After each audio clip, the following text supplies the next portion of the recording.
बिस्मिल्लाहिर्रहमानिर्रहीम, अस्सलामुअलैकुम। मदार न्यूज़ के साथ मैं हूं सना हुसैन। चलते हैं खबरों की जानिब।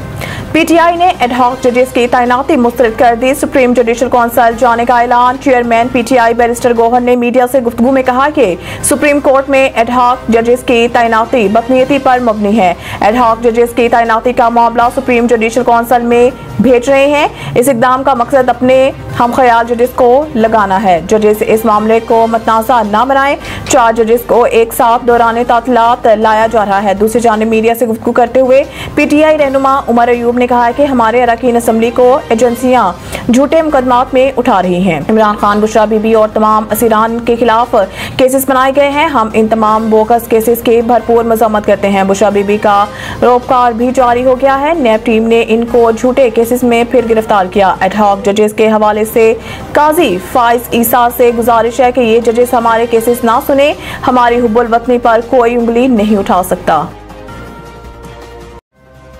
एडहॉक जजेस तैनात होने चाहिए, आइन भी इसकी इजाजत देता है। वजीर कानून निजी टीवी के प्रोग्राम में गुफ्तगू करते हुए वजीर कानून का कहना था कि एडहॉक जजेस चीफ जस्टिस ने नहीं बल्कि जुडिशल कमीशन ने मुकर्रर करने हैं। जुडिशल सिस्टम की इस्लाहात के लिए आइनी तरमीम के हक में हूँ। चीफ जस्टिस की मुद्दत मुलाजमत में तोसी के हवाले से पूछे गए सवाल पर वजीर कानून का कहना था कि चीफ जस्टिस काजी फाइज ईसा की मुद्दत मुलाजमत में तोसी की खबरें दुरुस्त नहीं है। पेंशन बिल ज्यादा होने पर सरकारी मुलाजमीन की मुद्दत मुलाजमत में तोसी की बहस ने जन्म लिया। इनका कहना था कि दुनिया भर में सरकारी मुलाजमीन की रिटायरमेंट की उम्र की हद में इजाफा हुआ है। पेंशन की मद में हुकूमत को भारी रकम अदा करना पड़ी। जुडिशरी समेत तमाम सरकारी मुलाजमीन की मुद्दत मुलाजमत में तोसी की तजवीज़ से ज़ेरे गौर थी। आइन में तरमीम का अख्तियार पार्लियामान के पास है। सेनेटर आजम नज़ीर तारर का कहना था कि अप्रैल के आखिर में मई के अवाइल में चीफ जस्टिस से जुडिशल कमीशन की मीटिंग से मुतालिक मुलाकात हुई थी। इस वक्त चीफ जस्टिस पाकिस्तान की मुद्दत मुलाजमत में तोसी का मामला भी ज़ेरे बहस आया। चीफ जस्टिस पाकिस्तान ने कहा कि मुद्दत मुलाजमत की तोसी में दिलचस्पी नहीं।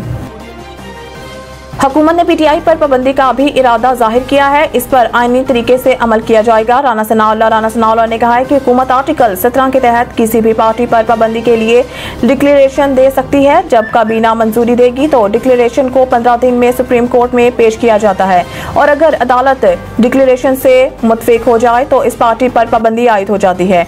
वज़ीर आज़म के मशीर का कहना था कि हुकूमत ने अभी अपने इरादे को जाहिर किया है। आइन में दिए गए तरीक़ेकार के मुताबिक अमल किया जाएगा। राना सनाउल्लाह ने मज़ीद कहा कि मखसूस नशिस्तों के मामले पर अदालत में अपना मौक़िफ़ पेश करेंगे। अगर मखसूस नशिस्तें हमें मिल सकती हैं तो आइनी तौर पर कोशिश करेंगे। इनका कहना था कि एडहॉक जजेस रखने का बाकायदा आइन में जिक्र है। अगर ये ठीक नहीं तो आइन में क्यों है? किसी के पसंद या नापसंद पर आइनी चीज़ को रोका नहीं जा सकता। सनम जावेद नामुनासिब ज़बान इस्तेमाल नहीं करेंगी। वकील की यकीन दहानी पर अदालत ने रिहाई की दरख्वास्त निपटा दी। पीटीआई रहनुमा सनम जावेद की रिहाई से मुतालिक दरख्वास्त पर समाअत इस्लामाबाद हाई कोर्ट में हुई। दौरान समाअत अटॉर्नी जनरल उस्मान मंसूर अवान ने अदालत को बताया है कि सनम जावेद अब आज़ाद हैं और अपने सूबे में जा सकती हैं। जस्टिस मियां गुल हसन औरंगजेब ने रिमार्क्स दिए। इंटरनेट पर देखा कि सनम जावेद बहुत नामुनासिब ज़बान इस्तेमाल करती हैं। फासिल जज ने दरख्वास्त गुजार के वकील से इस्तफसार किया। आप जमानत देते हैं कि सनम जावेद मजीद नामुनासिब गुफ्तगू नहीं करेंगी। वकील मियां अली इशफाक ने कहा, जी सनम जावेद आइंदा नामुनासिब अल्फाज इस्तेमाल नहीं करेंगी। मियां इशफाक अली का कहना था कि अटॉर्नी जनरल ने इस्लामाबाद हाई कोर्ट में भी बयान दिया कि अब गिरफ्तारी नहीं होगी। सनम जावेद पर इस्लामाबाद और कोयटा में दर्ज मुकदमात 2 दिन में वापस लिए जाएंगे। खबर शामिल करते हैं तहसील मरकवाल से। जिला मंडी बहादीन योम अशूर के मौका पर जिक्र हुसैन अलैहिस्सलाम महफिल का इनेकाद किया गया। पीर शमीम साबिर ने शोहदाए करबला कॉन्फ्रेंस में आलमी इस्लाम और बिलखसूस पाकिस्तान के लिए खुसूसी दुआ करवाई। आशिकाने हुसैन अलैहिस्सलाम की बड़ी तादाद में शिरकत। डिस्ट्रिक्ट क्राइम रिपोर्टर मदार न्यूज़ अरसलान शुजा भट्टी की रिपोर्ट के मुताबिक मुल्क भर की तरह मलकवाल के मुख्तलिफ मकामात पर मजालिस अज़ा मातमी जुलूस का सिलसिला जारी रहा। इलाका दरबार कल्स शरीफ में भी योम अशूरा की मुनासबत से नवासा रसूल सैयदना अमाम आली मुकाम हज़रत अमाम हुसैन अलैहिस्सलाम के जिक्र पाक का इनेकाद किया गया। तकरीब के आखिर में दुआया तकरीब का इनेकाद भी किया गया जिसमें 10 मुहर्रम हराम को शोहदाए करबला कॉन्फ्रेंस का इनेकाद किया गया। तिलावत कुरान पाक और नात रसूल मकबूल के बाद जिक्र अहले बैत किया गया और इमाम हुसैन अलैहिस्सलाम की शान अक़दस बयान की गई।